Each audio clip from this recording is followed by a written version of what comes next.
হাসির রাজা, জ্ঞানের রাজা, রসিক রাজা।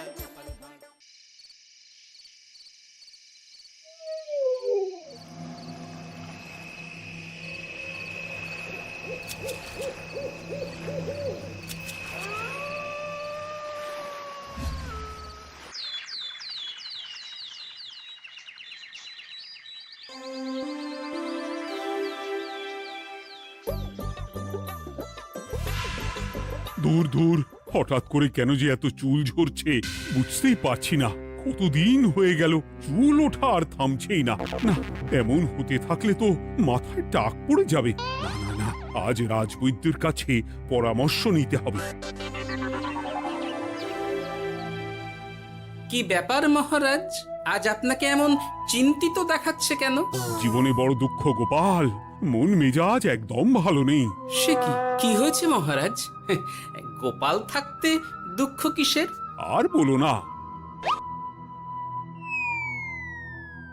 মাথার চুলগুলো আজকাল ঝড়ে পড়া পাতার মতো পটপট করে ঝরে যাচ্ছে। আমি তো জানি কেন এমন হচ্ছে, কিন্তু এখনই মুখ খুললে চলবে না। আর একটু বেশি বিপদ বাড়লে তখন মাঠে নামবো। তাই বলুন। এ তো খুব ছোট ব্যাপার, চুল ঝরলে টাক পড়বে, আর সেটা পড়া কত ভালো জানেন? কথায় আছে, যত বড় টাক তত বেশি টাকা। তুমি চুপ করো তো বাপু। যদি টাক থাকলেই টাকা হতো, তাহলে তোমার টাকা কোথায়? যেটা বোঝো না সেটা নিয়ে কথা বলো না। তাই না তাই, মহারাজের ঝরছে চুল, চিন্তার ভাঁজ মাথায়। গোপাল যতই চেষ্টা করুক, চিড়ে ভিজবে না কথায়। তোমরা সকলে থামো তো দেখি। ও রাজবৈদ্য, তুমি এর কিছু উপায় বলো। আগে মহারাজ, অনেক সময় দেহে ওই লৌহের পরিমাণ কমে গেলে এমন চুল ঝরে। আপনি বরং পালং শাক, ওই কিশমিশ, কলা ও আরো কিছু ফল আমি বলে দিচ্ছি, সেগুলো বেশি করে খান। আচ্ছা আচ্ছা আচ্ছা, তবে তাই করে দেখি।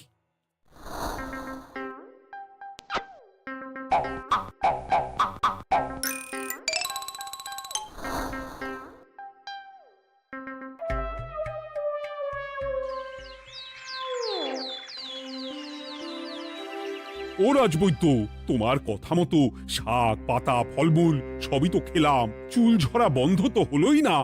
তো জানতামই এমন হবে। কিন্তু মহারাজ, এমনটা তো হওয়ার কথা নয়। কিন্তু হচ্ছে তো।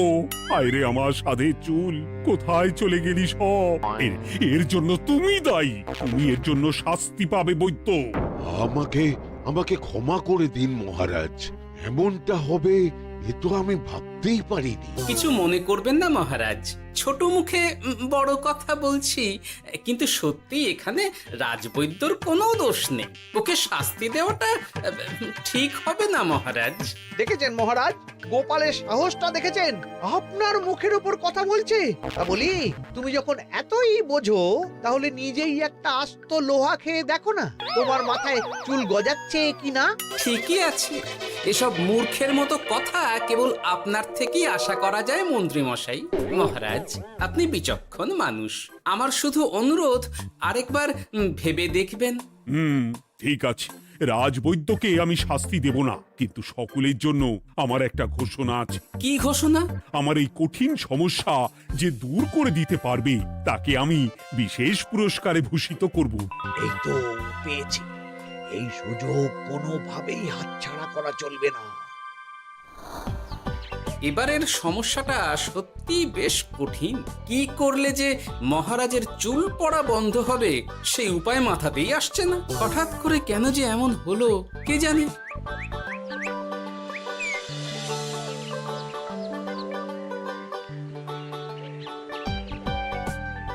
ও মা, তুমি এসে গেছো?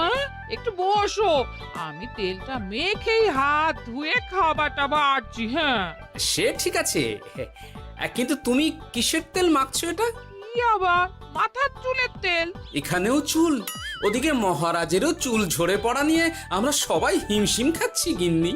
আরে, মহারাজের অত সুন্দর কালো চুলগুলো ঝরে যাচ্ছে, এ তো ভারী দুঃখের কথা।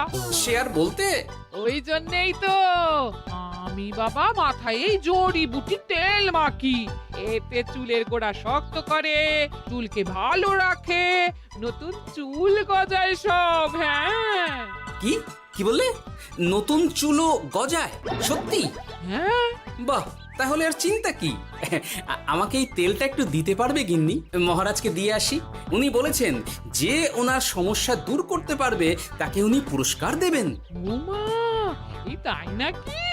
এই তো দারুণ ব্যাপার গো। নাও নাও নাও, তেলখানা নিয়ে মহারাজকে কাল দিয়ে এসো তাহলে।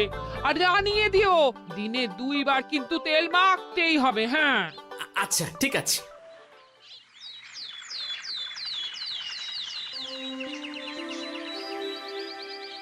কোনো উপায় খুঁজে পেলে তোমরা?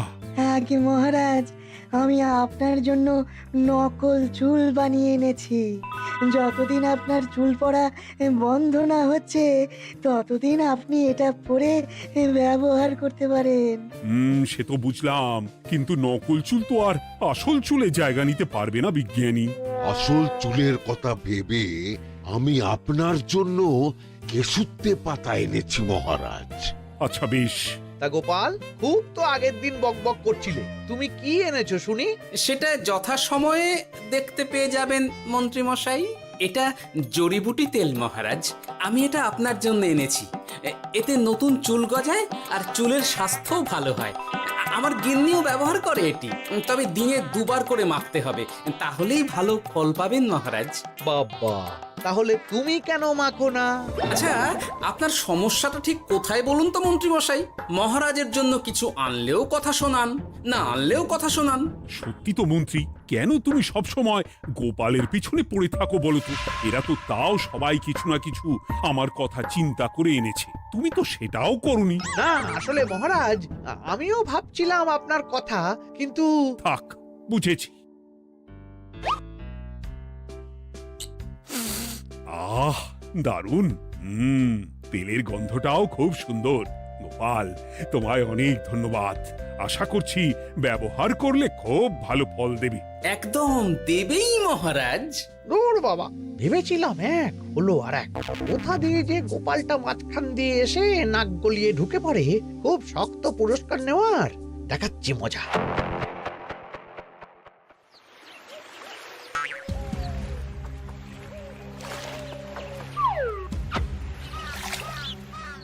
এবারে গোপালের তেল দিয়েই সব কিছু তোলপাড় করব।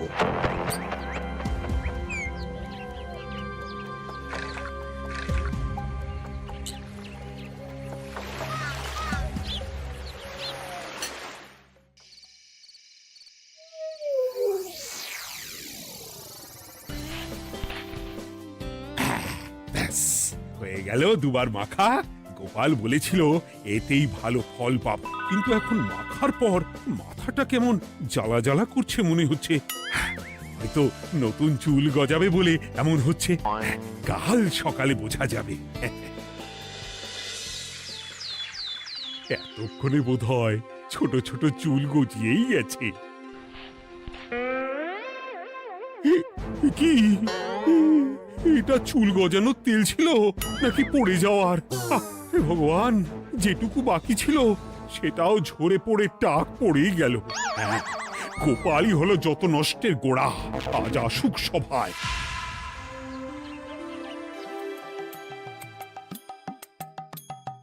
এই যে এখন এলেন উনি। ও কি মহারাজ, আপনি এমন কাপড় মাথায় জড়িয়ে বসে আছেন কেন?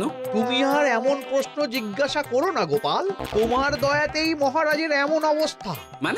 মানেটা আমি তোমায় দেখাচ্ছি, দাঁড়াও। এই যে গোপালের দেওয়া তেল মেখেই আমার এমন হয়েছে, আর তার জন্য আমি তোমাকে কোনোদিনও ক্ষমা করব না গোপাল। বিশ্বাস করুন মহারাজ, আমার গিন্নিও মাখে এই তেল, কিন্তু এমন কিছু তো এখনো পর্যন্ত ঘটেনি। আমি আর কিচ্ছু শুনতে চাই না।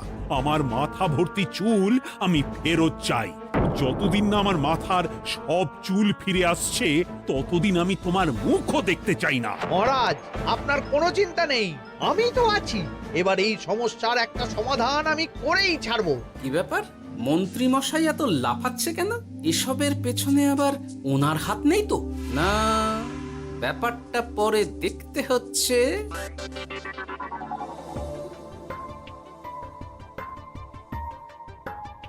আমি বলি কি মহারাজ, এই সময়টা বরং আপনি নকল চুলটা মানে মানে পর চুলা ব্যবহার করুন। হ্যাঁ, অগত্যা কিছু তো একটা গন্ডগোল আছেই। গিন্নিও তো রোজ মাথায় তেল মাখে, কই এমন তো হয় না। মন্ত্রী যদি কিছু করেও থাকে তাহলেও হাতে নাতে ধরবো কিভাবে? ও কি গো গোপাল দাদু, এখন এই সময় তুমি রাজসভা ছেড়ে এখানে? তোদের দাদু আর রাজসভায় যাবে না রে? কি বলছো গো? কেন? আর কেন, বিনা দোষে এমন শাস্তি। তোমায় শাস্তি দিয়েছে, তুমি শুধু বলো কে তোমার সাথে কি করেছে, বাকিটা আমরা বুঝে নিচ্ছি। আচ্ছা বলছি, কৃষ্ণনগরের মন্ত্রী মশাইয়ের বাড়িটা কোন দিকে একটু বলতে পারবেন? কৃষ্ণনগরে নতুন নাকি? আগে তো আপনাকে কখনো দেখেছি বলে মনে পড়ছে না।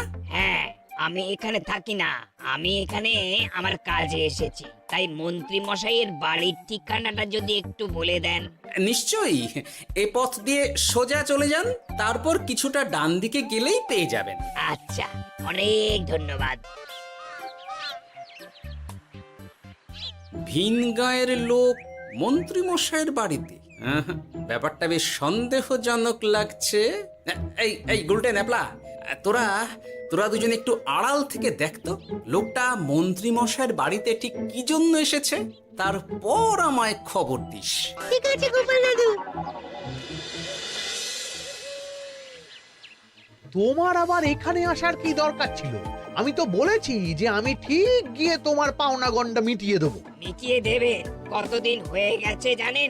দেখো, হয় আমার কীটনাশক আর সার সব ফিরিয়ে দিন, নয়তো আমার জিনিসের দাম মিটিয়ে দিন। কীটনাশক, সার আর কি করে ফেরত দেবো বলো?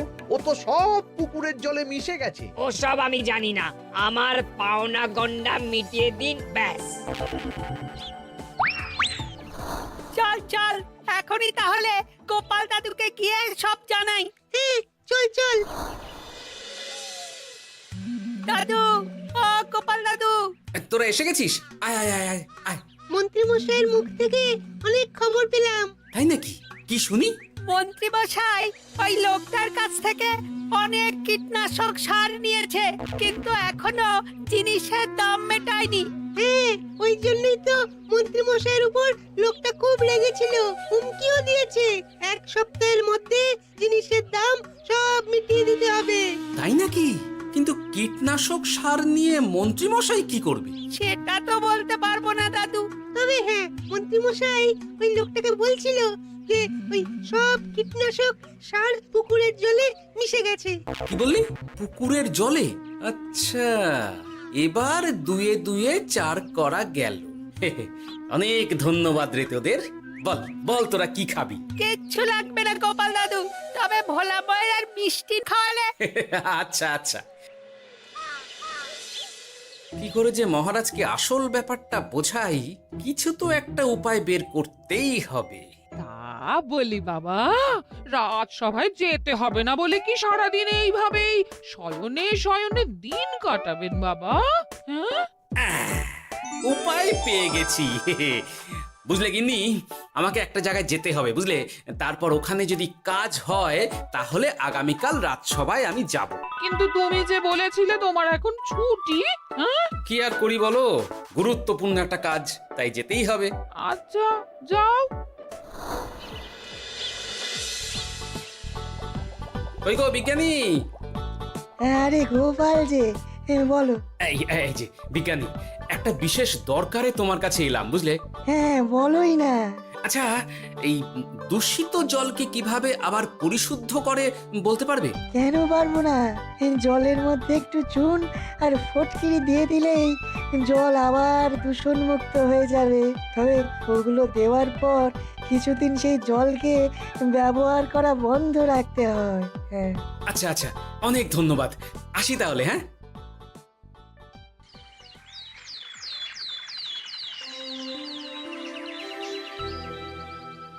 ছায়া পড়েছে, ছায়া পড়েছে। আমি বেশ বুঝতে পারছি তার ছায়া পড়েছে এখানে। কার ছায়া পড়েছে? আজকাল তোর মাথা থেকে অনেক চুল ঝরে পড়ছে, তাই না? আগে হ্যাঁ সাধু বাবা, আপনি একদম ঠিক কথা বলেছেন। ও বাবা, এই আবার কোথা থেকে উদয় হলো?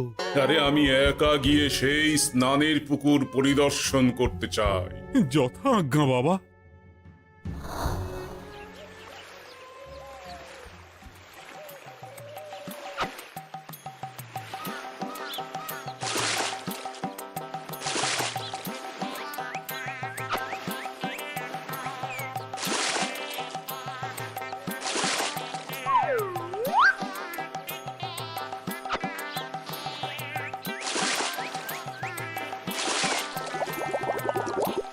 যাক বাবা, মোটামুটি সপ্তাহখানেক এভাবে থাকলেই পুকুরের জল আবার আগের মতো পরিষ্কার হয়ে যাবে। এবার শুধু মহারাজকে একটু বুঝিয়ে বললেই হয়ে যাবে।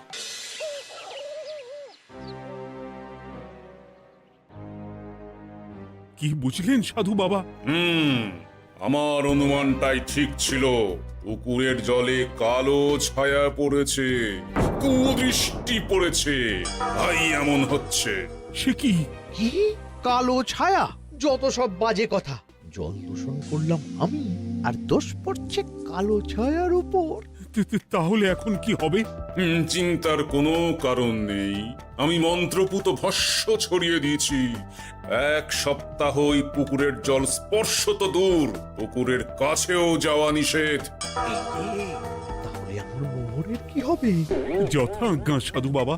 ও কি, তাহলে মহারাজ এতদিন স্নান করবেন কোথায়? সে কথা কাউকে চিন্তা করতে হবে না। মহারাজের ওপরে কালো ছায়া পড়া জল পড়েছে, তাই আগে সেটা শোধন করতে হবে। আমাকে তাহলে কি করতে হবে সাধু বাবা? আমার শিষ্য গোপাল আমাকে আগেই এই বিষয় জানিয়েছিল। আমি তার হাত দিয়েই তোর স্নানের জল পাঠিয়ে দেব। তাই আগামী 1 সপ্তাহ সেই জল দিয়েই তোকে স্নান করতে হবে। কি গোপাল? দেখছো তো মন্ত্রী, গোপাল আমাকে কত ভালোবাসে। আমি ওকে কত কথা শোনালাম, কিন্তু না না না না, কাল থেকেই আমি আবার গোপালকে রাজসভায় ডেকে আনবো। আমি আসছি, আমার কাজ হয়ে গেছে। আর হ্যাঁ, তোর স্নানের পুকুরের চারিদিকে প্রহরীর বন্দোবস্ত কর। কাক পক্ষীও যেন ওখানে প্রবেশ করতে না পারে। আচ্ছা বাবা, আচ্ছা।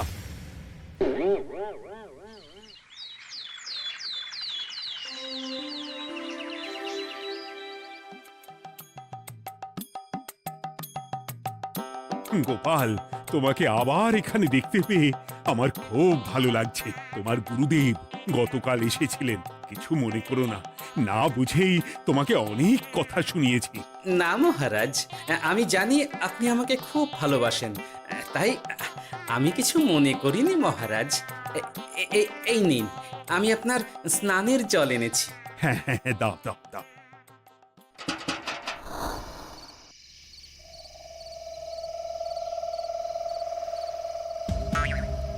ও বাবা, পুকুরের কাছে যে গিয়ে দেখবো সে উপায় নেই। চারপাশে প্রহরীতে ভর্তি। তাহলে কি সত্যি সত্যি কালো ছায়া পড়েছে? ভালোই হলো, পাওনাদারকে বলে দেবো কীটনাশকটা জালি ছিল। হি হি।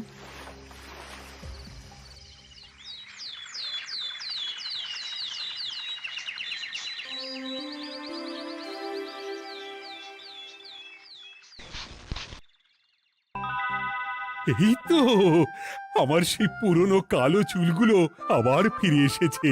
আহা, কি যে আনন্দ হচ্ছে দেখে।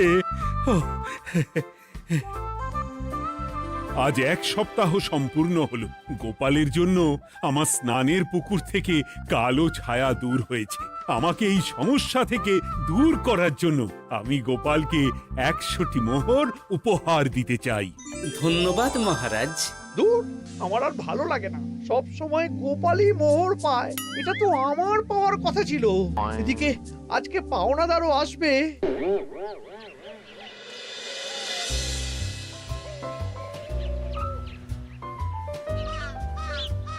গোপাল দাদু, ওই লোকটা এসে গেছে।